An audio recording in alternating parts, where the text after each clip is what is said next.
На нашей планете есть места, которые цивилизация предпочла просто забыть. Сегодня мы отправимся туда, где время остановилось навсегда, а стены заброшенных зданий до сих пор хранят крики о помощи. Мы собрали 8 самых жутких заброшенных мест планеты, которые скрывают смертельные тайны. И поверьте, финальная точка этого списка заставит вас содрогнуться. Добро пожаловать в мир призраков истории. Суакин, Судан. Остров-призрак в Красном море. Когда-то один из важнейших портов региона. 14-19 век. Здесь проходили торговые пути. Золото, специи, рабы. Город был живым, переполненным, пульсирующим. Коралловые дома, белые, как выбеленные кости, арки, минареты. Окна без стекол. Суакин строился из коралловых блоков, добытых прямо из Красного моря. А потом 1905 год. Британцы переносят порт в порт Судан, в 50 километрах к северу, способный принимать большие суда. И Суакин начинает умирать. Быстро. За одно поколение. К началу 21 века на острове почти не осталось жителей. Люди уходят. Дома пустеют. Агрессивная морская среда начала разрушать деревянные элементы дверей и окон. Город рассыпается. Окна без стекол. Ветер проходит сквозь них, создавая звук, похожий на шепот. Вы идете по улице, и вдруг появляется ощущение, что вы не один. Шаги за спиной. Тихие, синхронные. Вы оборачиваетесь – никого, но ощущение не исчезает. Местные называют его городом джиннов. Говорят, что когда-то здесь жил шейх, который заключил сделку не с людьми, с чем-то другим. Согласно преданиям, царь Соломон использовал остров как тюрьму для изгнания демонов. Путешественники XIX века писали, люди исчезали прямо на улицах, без следа. А потом некоторые возвращались спустя годы, без памяти. 2022 год. Группа археологов входит в один из домов. Комната, нетронутая. На столе чай, теплый, как будто кто-то только что вышел и сейчас вернется. Но никто не возвращается, и именно здесь ощущение меняется. Потому что если раньше казалось, что это просто изолированные случаи, то теперь возникает вопрос, а что если эти места не просто похожи, а связаны? На нашем следующем острове, прямо у побережья бурлящего Нью-Йорка, причиной полной изоляции стал непреодолимый смертельный страх перед болезнями. Добро пожаловать на остров. Северный брат. Соединенные Штаты Америки. Совсем рядом шумный Нью-Йорк. Миллионы людей, огни, жизнь. А здесь, на небольшом острове Ист-Ривер, абсолютная тишина. Это Норт-Бразер, бывший карантинный остров, заросший деревьями, старые здания, разбитые окна и ни одного человека. Северный брат, всего в нескольких километрах от Манхэттена. Так близко, что можно увидеть огни города ночью, и так далеко, что туда никто не идет. Сюда когда-то привозили больных опасными инфекциями и оставляли здесь. Часто до конца жизни. Самая известная история – Мэри Малон, известная как тифозная Мэри. Она провела здесь долгие десятилетия, считала себя совершенно здоровой, продолжала заражать других. Ее держали в изоляции против ее воли, провела здесь в изоляции более 20 лет. 1904 год. У берегов острова загорелся пароход. Погибло более 1000 человек. Это была крупнейшая катастрофа в истории Нью-Йорка до 11 сентября. Тела жертв выносило прямо на пляже Северного брата. Остров официально закрыт до сих пор. Власти говорят, из соображений безопасности. Он стал запретной зоной. Остров просто оставили. Без объяснений, без попыток восстановить. Сегодня остров – это густой лес. Корни деревьев пробивают мраморные полы, а в пустых коридорах гнездятся кваквы. Это редкий пример того, как выглядел бы Нью-Йорк, если бы люди исчезли завтра. но те, кто оказывался рядом на лодках или во время редких разрешенных посещений, рассказывают об одном и том же. Странные звуки шагов по пустым коридорам, будто история здесь так и не закончилась. Рядом кипящая жизнь мегаполиса, а здесь застывшее время и тяжелое молчание. Но что если изоляция происходит не посреди цивилизации, а на самом краю Земли, где человека защищают не стены, а вечный лед? Мы переносимся в Антарктиду, на остров Росс, где время буквально застыло. Остров Росс. Антарктика – лед. Бесконечный, ослепительно-белый лед, который покрывает все вокруг толстым, неподвижным слоем. Ветер режет лицо как нож. Холод проникает сквозь одежду, сквозь кожу, прямо в кости. Но если зайти внутрь старых деревянных хижин, там время остановилось. На полках лежат книги, открытые на той же странице, где их оставили больше 100 лет назад. На столе консервные банки, одежда, личные вещи. Как будто люди просто вышли на минуту, чтобы проверить упряжку собак, и вот-вот должны вернуться. Но они так и не вернулись. Это остров Росс в Антарктиде. Место, где разворачивались одни из самых драматичных и трагических страниц героического века Антарктики. Здесь стояла хижина Шеклтона. Небольшая, тесная, построенная для экспедиции Нимрод. Отсюда он ушел в свой знаменитый поход к Южному полюсу и дошел ближе всех на тот момент. Всего 97 миль не дотянул. Здесь же большая хижина Скотта на мысе Эванс, построенная для экспедиции Терра Нова. Именно отсюда Роберт Фалкон Скотт отправился в свой последний поход к полюсу. Он дошел, но на обратном пути он и его товарищи погибли в нескольких километрах от спасения. Две разные судьбы. Один выжил и стал легендой. Другой погиб, но тоже стал легендой. Один остров. Сегодня эти хижины сохранились почти в первозданном виде. Их бережно консервируют, но внутри они выглядят так, будто экспедиции ушли только вчера. Консервы, спальные мешки, научные приборы, письма, даже бутылки виски, которые нашли спустя десятилетия.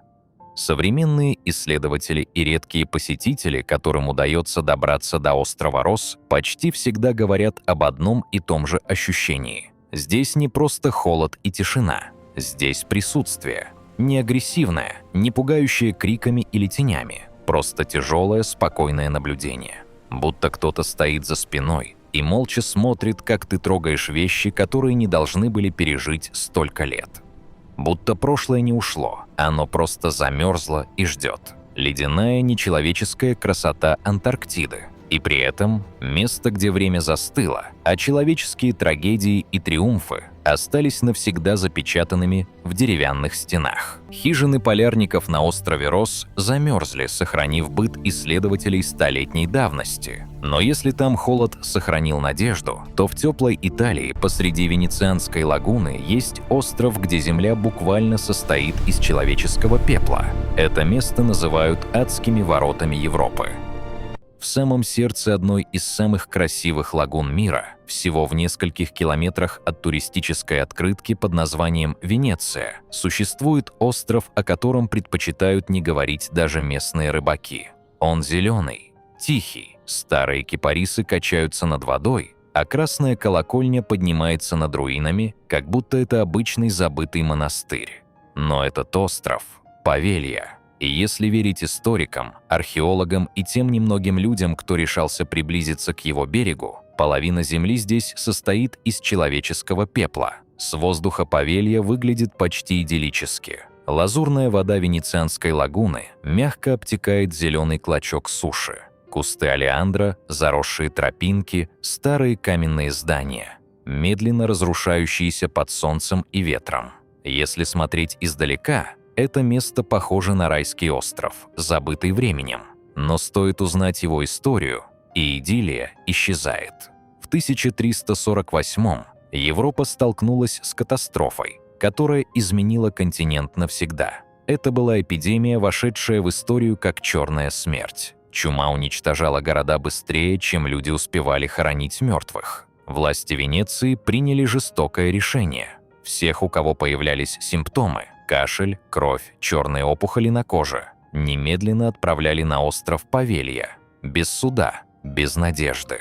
Лодки с больными приходили сюда каждый день. Иногда вместе с ними привозили и здоровых людей, тех, кто просто жил рядом с зараженными. Остров превратился в нечто вроде чашки Петри для чумы. По оценкам историков, здесь погибло более 160 тысяч человек. Когда места для могил закончились, тела начали сжигать прямо на земле. Пепел смешивался с почвой. Со временем сама земля острова стала серой, как будто пропитанной смертью. Но история острова Павелья на этом не закончилась. Спустя столетия, когда чума ушла из Европы, остров снова решили использовать. В 1922 здесь открыли психиатрическую больницу. Официально для лечения пациентов, неофициально для экспериментов. Главным врачом стал человек по имени доктор Джорджио Ванелли. По воспоминаниям медсестер, он был одержим идеей изучить страх и безумие.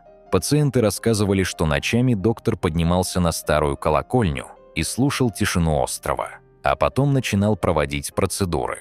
Лоботомии, электрошок, операции без анестезии. Один из пациентов позже утверждал, что доктор говорил ему: «Ты слышишь их? Они все еще здесь». Со временем персонал заметил странные изменения. Доктор начал жаловаться на голоса.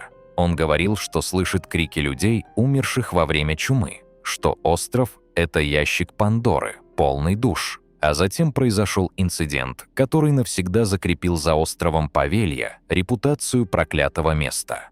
В 1930-м доктор поднялся на вершину колокольни больницы. Свидетели рассказывали, что он выглядел как человек, который пытается убежать от чего-то невидимого. Перед тем, как прыгнуть, он якобы закричал: «Они не дадут мне уйти». Он упал на каменный двор. Некоторые говорят, что он умер мгновенно. Другие утверждают, что перед смертью он шептал, будто остров забрал его душу. После этого больницу закрыли. Официально из-за плохого состояния зданий. Неофициально из-за слухов. Сегодня остров Павелья официально закрыт для посещения. Итальянские власти запрещают высадку на остров. Местные рыбаки обходят его стороной. Они говорят, что ночью иногда слышен звук колокола. Проблема в том, что колокольня разрушена уже почти 100 лет. Если вы стоите на лодке в лагуне и смотрите на этот остров сейчас, вы увидите только руины. Старые кирпичные стены, окна без стекол, заросшие коридоры больницы. Но если ветер меняется, можно почувствовать странный запах. Смесь соленой воды, влажного камня и старого пепла. А иногда абсолютную тишину. Ту самую тишину, которая бывает только там, где когда-то умерло слишком много людей. Но если в Италии безумие творили люди, то на другом конце света, в Микронезии, существует заброшенный мегаполис, который, по легендам, построили вовсе не люди, а древние маги. Нан-Мадол, Микронезия. Представьте себе: лагуна, вода теплая, цвета темного изумруда. Она почти неподвижна, слишком спокойна. И прямо из нее поднимаются камни. Не просто камни, колонны. Черные, базальтовые, огромные. Некоторые весят десятки тонн. Они уложены друг на друга с точностью, которая не оставляет места случайности, без раствора, без креплений, словно их поставили, и они решили остаться. Вы идете по узким проходам между ними. Влажность обволакивает кожу, воздух тяжелый, пахнет тропиками и древним камнем. Вы кладете руку на стену, она холодная. Нан-Мадол, Венеция Тихого океана. 9-16 век. Столица древнего королевства Сауделер. Официальная версия построена вручную. Людьми переносили камни по воде, собирали конструкции, создавали острова. Но чем больше смотришь, тем меньше веришь в это. Блоки весом до 50 тонн. Некоторые больше. Как их перемещали? Нет следов кранов. Нет следов дорог. Нет логистики, которая могла бы это объяснить. Радиоуглеродный анализ подтверждает возраст, но не объясняет процесс. Легенды говорят о другом. О двух братьях, колдунах, которые поднимали камни силой мысли. Звучит как миф, пока не начинаешь замечать совпадения. Потому что есть еще один слой. Город не просто заброшен, он закрыт. Местные избегают его, говорят, что духи не ушли, что место было проклято, когда последний правитель умер. Но вот что действительно выбивается. 2023 год. Дайверы нашли под водой туннели. Они уходят вниз, глубоко, и не ведут никуда. Они обрываются, как будто их не достроили. Или как будто они ведут туда, куда нельзя пройти. И внутри символы, повторяющиеся. Именно здесь у меня появилось странное чувство. Я уже видел их. Не здесь, на другом острове. За тысячи километров. И в этот момент картина начала складываться. Потому что если древний город связан с другими точками на карте, значит, это не совпадение. Величественные базальтовые стены Нанмадола хранят тайны колдунов, которые ушли в небытие. А вот в Греции, на острове Спиналонга, древняя крепость стала последним пристанищем для тех, от кого отвернулся весь мир. Живые мертвецы именно так называли его обитателей. Спиналонга, Греция. Маленький остров у берегов Крита, место, куда ссылали прокаженных. Солнце, море, почти открытка, но стоит зайти вглубь острова, и все меняется. Улицы узкие, пустые, каменные стены, выжженные солнцем. Ветер проходит сквозь узкие улочки, несет с собой запах соли, полыни и чего-то еще. Чего-то, что нельзя назвать. Двери заколочены, окна пустые, на стенах выцветшие кресты. Вы проводите рукой по камню и чувствуете странное покалывание. Не от жары, от ощущения, что это место помнит.